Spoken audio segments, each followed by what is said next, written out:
আসসালামু আলাইকুম রহমতুল্লাহি ওবারাকাতুহু। বন্ধুরা, আমার হাতে এই মুহূর্তে যে মোবাইলটি দেখতে পাচ্ছেন এটি একটি লেনোভো মোবাইল। এই মোবাইলটার সমস্যা হচ্ছে মোবাইলটা হঠাৎ করেই চালু হয় না। তো আমি মোবাইলটা প্রথমে চার্জে লাগিয়ে দেখাবো। তো চার্জিংয়ে লাগানোর আগে অন্য আরেকটি মোবাইলে চার্জিংয়ের লাইনটা চেক করে নিলাম।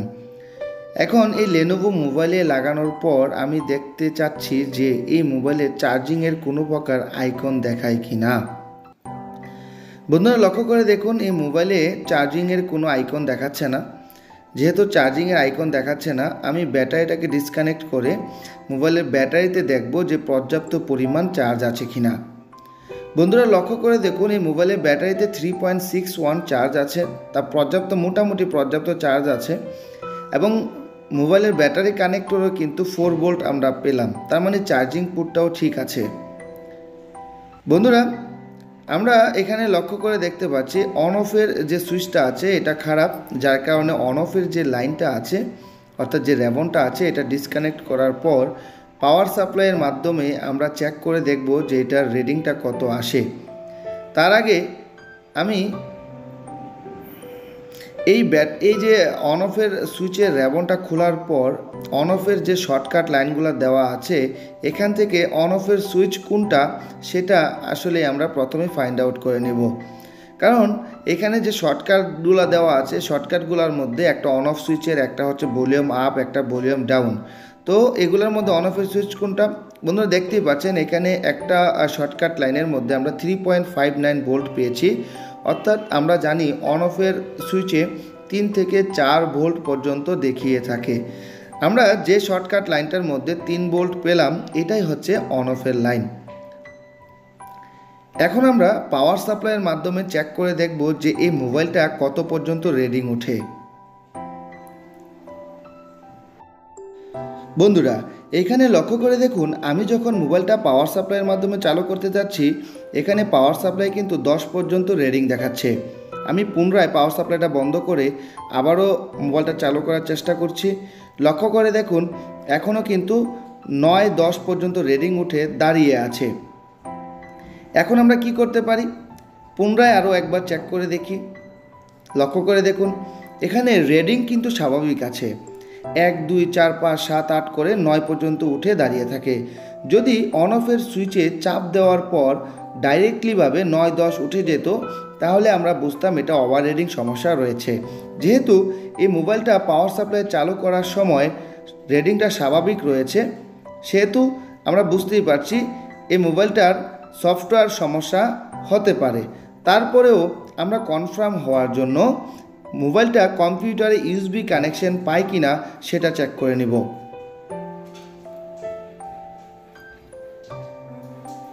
বন্ধুরা, লক্ষ্য করে দেখুন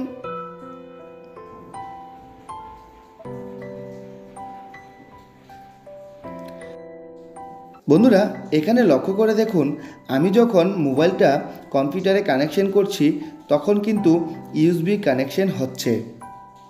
আমি পুনরায় আপনাদেরকে দেখানোর চেষ্টা করছি, আরেকটু ক্লিয়ার করে দেখানোর জন্য ফুল স্ক্রিন করে দেখানোর চেষ্টা করছি। লক্ষ্য করে দেখুন মোবাইলটা কানেকশন করার পর এখানে কিন্তু অটোমেটিকলি মিডিয়াটেক পোর্ট পেয়ে আছে। যেহেতু অটোমেটিকলি মিডিয়াটেক পোর্ট পেয়ে আছে আমরা এই মোবাইলটাকে EMMC খুলে চেক করে দেখব যে মোবাইলের EMMC প্রোগ্রামে কোনো প্রকার সমস্যা আছে কি না। তারপরেও আমরা কুল টেস্টিংয়ের মাধ্যমে মোবাইলটা দেখে নিব যে কোনো প্রকার শর্টিং আছে কি না কুল টেস্টিংয়ে। বন্ধুরা, দেখতেই পেলেন এই মোবাইলটা কুল টেস্টিংয়ে কোনো প্রকার শর্টিং আমরা পাইনি এবং পাওয়ার সাপ্লাইও আমরা কোনো প্রকার শর্ট পাইনি। আমরা মোবাইল সার্কিটটাকে বডি থেকে আলাদা করে ফেলব।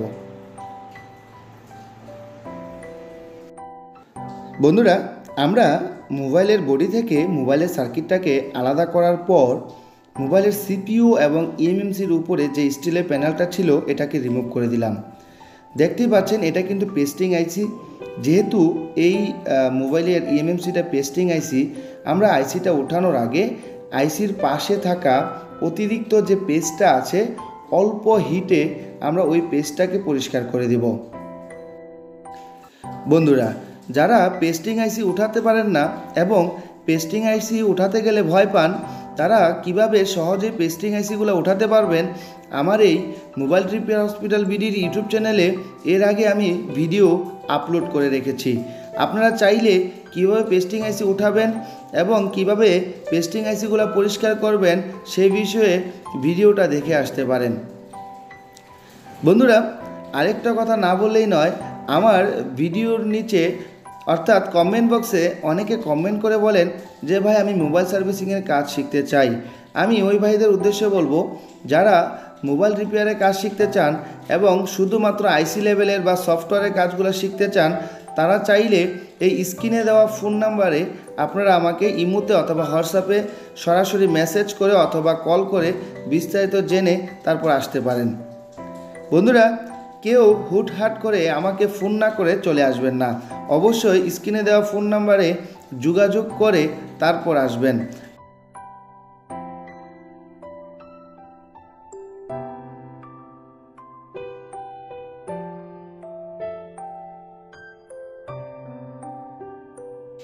বন্ধুরা, আমরা এই মোবাইল থেকে ইএমএমসিটাকে খুলে ফেললাম। এখন এই মোবাইলে থাকা এবং ইএমএমসির মধ্যে থাকা অতিরিক্ত পেস্টগুলো ভালো করে পরিষ্কার করে দিব।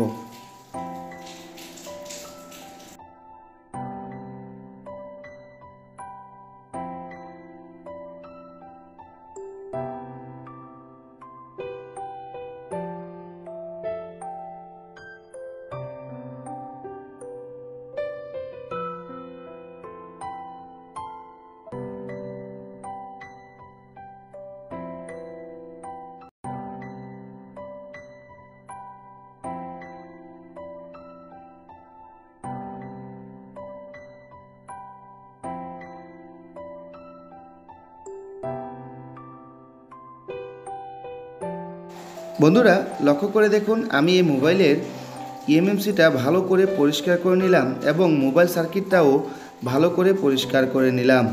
এখন আমাদের করণীয় হচ্ছে এই মোবাইলের ইএমএমসিটা JTag প্লাসে কানেকশন করে দেখব যে এই আইসিটার প্রোগ্রামিং ঠিক আছে কিনা, অর্থাৎ পার্টিশন বা ফ্রেমওয়্যার ঠিক আছে কিনা। বন্ধুরা, এই ইএমএমসিটা কিন্তু BD.221 নাম্বার একটি ইএমএমসি। আমরা JTag প্লাস বক্সে কানেকশন করে ফেলব।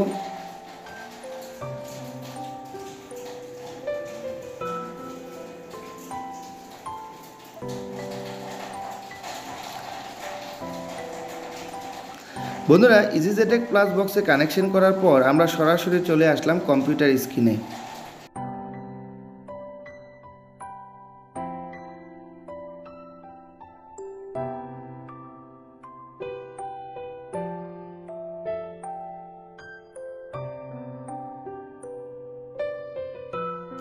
বন্ধুরা, মনোযোগ সহকারে লক্ষ্য করুন, এখানে যখন আমি ট্র্যাক ইএমএমসিতে দিলাম, এখানে আমার এই মোবাইলের যে পার্টিশন যে সিস্টেমটা আছে এই সিস্টেমটা কিন্তু খারাপ দেখাচ্ছে এবং নিচে লেখাই দেখাচ্ছে warning may be your eMMC damage. আমি আবারও বলি, warning may be your eMMC damage, অর্থাৎ আমার এই মোবাইলে থাকা যে ইএমএমসিটা ওই ইএমএমসিটা খারাপ হয়ে গেছে। অর্থাৎ বুঝতেই পারছি আমরা এই ইএমএমসিটাকে পরিবর্তন করে নতুন আরেকটি ইএমএমসি লাগাতে হবে। চলুন আর দেরি না করে আমি অন্য আরেকটি ইএমএমসি প্রোগ্রামিং করে এই মোবাইলে লাগিয়ে আপনাদেরকে দেখাবো যে এই মোবাইলটা চালু হয় কি না। বন্ধুরা, আমার এই উক্ত লেনোভো মোবাইলটি K10H40 মডেল। এই মোবাইলটা থেকে যখন আমি ইএমএমসিটা খুলেছিলাম, এই ইএমএমসিটা ছিল স্যামসাংয়ের B214 নাম্বারের ইএমএমসি। এখন আমি এই B214 নাম্বার ইএমএমসির পরিবর্তে আমি B305 একটি ইএমএমসি লাগিয়ে দেখব, অর্থাৎ প্রোগ্রামিং করে দেখব যে আমার এই মোবাইলটা চালু হয় কি না। বন্ধুরা, আমি অবশ্যই আগে চেক করে দেখেছি, অর্থাৎ আমার যে সিস্টেমিং আছে ওই সিস্টেমিংয়ে আমি চেক করে দেখেছি বা আমার পূর্ব অভিজ্ঞতা থেকে আমি বলছি যে এই ইএমএমসিটা লাগালে আমার ওই মোবাইলটা চালু হওয়ার সম্ভাবনা রয়েছে। বন্ধুরা, যেহেতু এই খারাপ ইএমএমসির মোবাইলের ডাম্প ফাইল আমার কাছে আছে, আমরা ওই ফাইলটা থেকে এই মোবাইলের ইনফরমেশনটা দেখে নেব। বন্ধুরা, যদি ডাম্প ফাইল নাও থাকে সেক্ষেত্রেও আমরা কিভাবে একটি ড্যাশবোর্ড রিপেয়ার করতে পারি তা ভালো করেই জানা আছে এবং আমার ছাত্রদেরকেও আমি শিখিয়ে থাকি। বন্ধুরা, একটি মোবাইল ডাম্প ফাইল চালু করা যায় যদি আপনার ভালো অভিজ্ঞতা থাকে। তাছাড়াও আরেকটা কথা বলবো, যারা ড্যাশবোর্ড রিপেয়ারের কাজ করে থাকেন এবং আইসি পরিবর্তনের কাজ করে থাকেন, তারা যদি জানেন যে কোন আইসির পরিবর্তে কোন আইসি লাগালে, অর্থাৎ এই অভিজ্ঞতাটা যদি আপনার থাকে যে একটি নষ্ট আইসির পরিবর্তে কোন আইসিটা লাগালে আপনার মোবাইলটা কাজ করতে পারে, সেক্ষেত্রে কিন্তু আপনার জন্য কাজ করা অনেক সহজ হয়ে যাবে।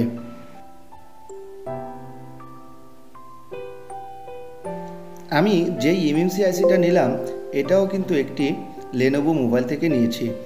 এই এমএমসিটাকে আমি ইরেজ করে দিচ্ছি। ইরেজ করে তারপর বিভিন্ন প্রোগ্রামিং করার পর তারপর আমি এই লেনোভো K10 A40-এর ফ্ল্যাশ ফাইলটা রাইট করে দিয়ে তারপর এই এমএমসিটা মোবাইলে লাগিয়ে দেখব যে মোবাইলটা চালু হয় কিনা। বন্ধুরা, যেহেতু ইরেজ হতে এবং ফ্ল্যাশ ফাইল রাইট করতে একটু সময় লাগবে, তো আমি একটু ভিডিওটার স্পিড বাড়িয়ে দিব যাতে আপনাদের সময় নষ্ট না হয়।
বন্ধুরা, এই এমএমসিটাতে আমরা ফ্ল্যাশ ফাইল রাইট করে দিলাম। এখন এই এমএমসিটা মোবাইলে কানেকশন করে দেখব যে আমাদের এই মোবাইলটা চালু হয় কিনা।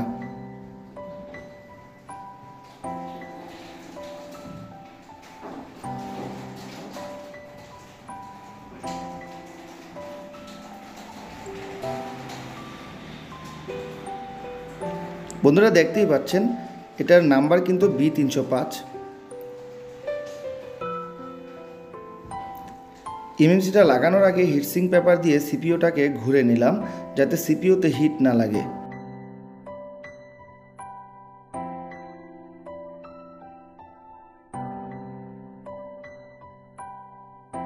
বন্ধুরা, আমরা আইসিটা মোবাইলে কানেকশন করে ফেললাম। এখন এটা ঠান্ডা হওয়ার জন্য একটু অপেক্ষা করব।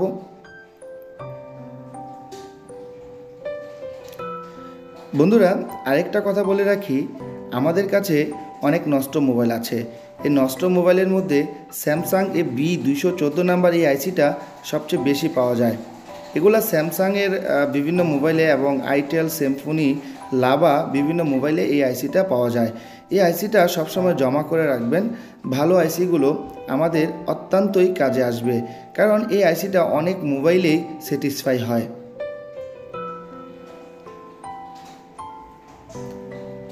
আমরা একটু ক্লিন করে নিব। ক্লিন করার পর মোবাইল সার্কিটটা মোবাইলের বডিতে কানেকশন করে দেখব যে আমাদের মোবাইলটা চালু হয় কিনা। যদি ডাইরেক্টলি চালু না হয় সেক্ষেত্রে আমরা মোবাইলটাকে ফ্ল্যাশ করে দেখব। ফ্ল্যাশ করে দেওয়ার পর দেখব মোবাইলটা চালু হয় কিনা।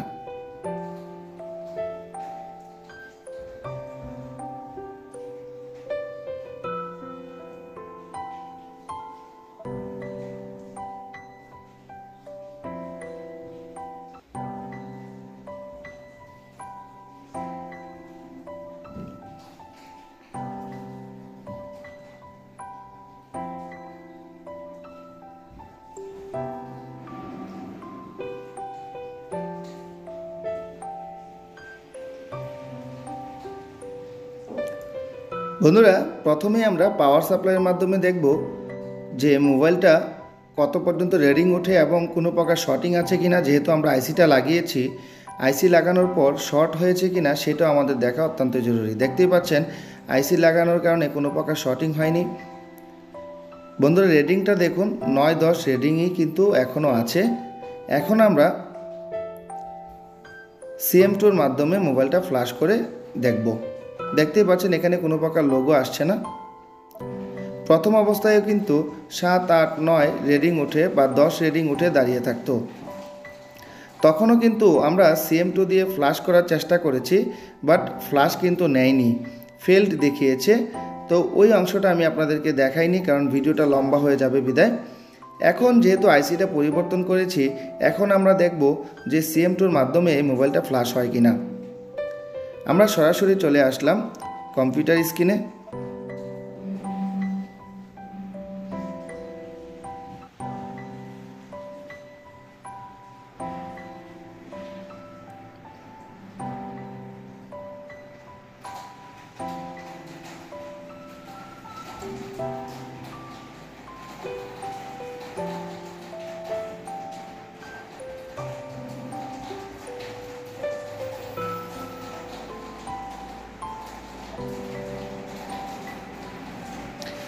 বন্ধুরা, আমরা ফ্ল্যাশ ফাইলটা সিলেক্ট করে নিলাম।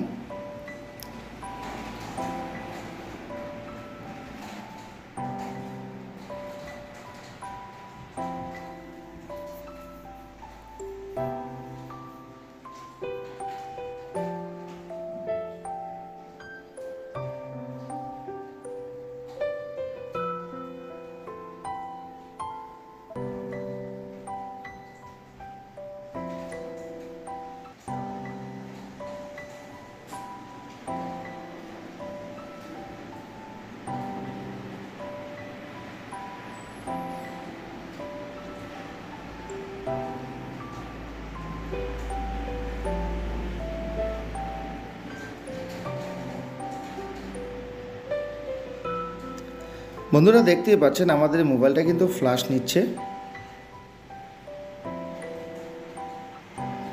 আমরা একটু অপেক্ষা করব সম্পূর্ণ ফ্ল্যাশ নেওয়া পর্যন্ত।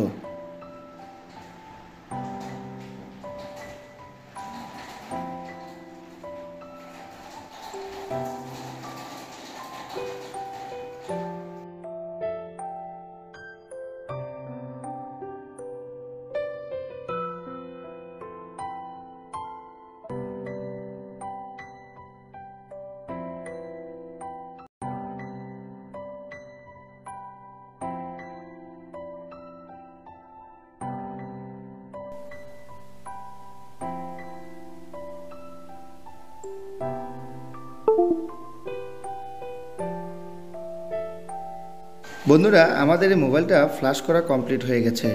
এখন দেখব যে মোবাইলটা চালু হয় কিনা। আমরা পুনরায় চলে আসলাম পাওয়ার সাপ্লাইয়ের কাছে।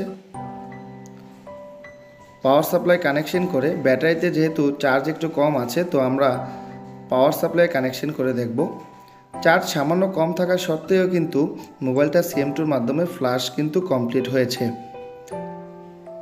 বন্ধুরা, আলহামদুলিল্লাহ, দেখতেই পাচ্ছেন আমাদের এই মোবাইলটা কিন্তু চালু হয়ে গেছে। বন্ধুরা, দেখতেই পেলেন আমরা কিভাবে একটি ড্যাড মোবাইল সহজেই স্টেপ বাই স্টেপ ড্যাডবোর্ড রিপেয়ার করতে পারি।